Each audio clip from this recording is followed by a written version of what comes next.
menjelaskan materi tentang politik pencabulan tanah Papua. Sebelum lanjut ke materi, kami akan memperkenalkan diri. Perkenalkan, nama saya Muhammad Jaki. Saya Nurharini, saya Devina Ayu Putri, saya Resti Restani. Simak video berikut ini ya.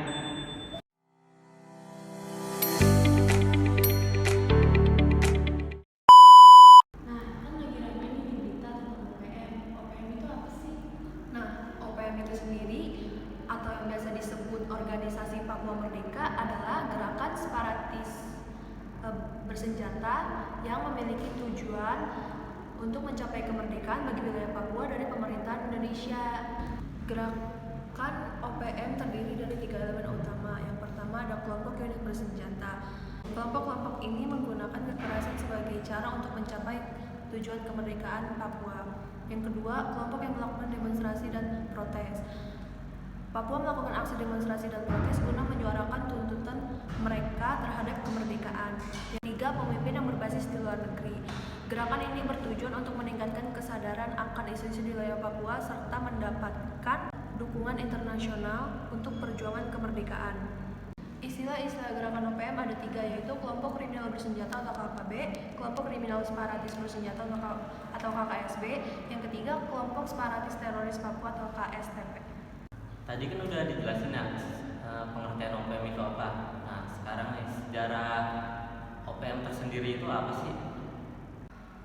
Sejarah OPM didasarkan pada peristiwa dan konteks sejarah yang kompleks di wilayah Papua. Yang pertama ada Perang Dunia II dan Deklarasi Kemerdekaan Indonesia.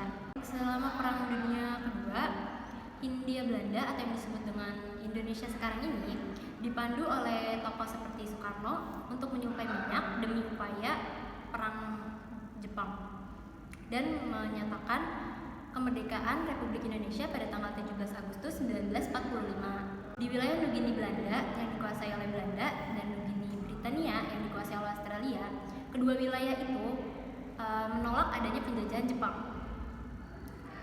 dan menjadi sekutu pasukan Amerika Serikat dan Australia selama Perang Pasifik. Yang kedua ada hubungan Belanda dan Nugini Belanda.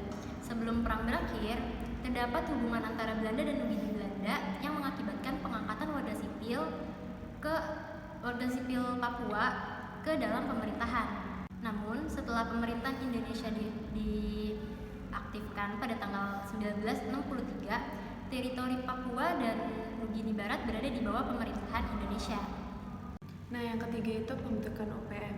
Organisasi Papua Merdeka atau disebut juga OPM ini didirikan pada bulan Desember tahun 1963 dengan pengumuman bahwa mereka itu menolak kehidupan modern dan pembangunan.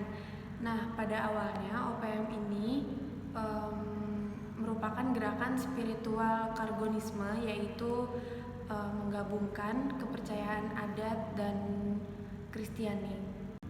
Organisasi ini dibentuk oleh Kepala Distrik Demta dan Aser Demotekai yang kooperatif dengan pemerintah dan melarang kekerasan. Namun, tokoh OPM yaitu Jacob Prai kemudian melanjutkan gerakan tersebut dengan cara-cara kekerasan. Yang keempat, pemisahan dan tuntutan kemerdekaan. Kelompok kedua dari Manokwari pada tahun 1954 dipimpin oleh Terianus Aronggear mendirikan organisasi perjuangan menuju kemerdekaan negara Papua Barat yang kemudian dikenal sebagai OPM.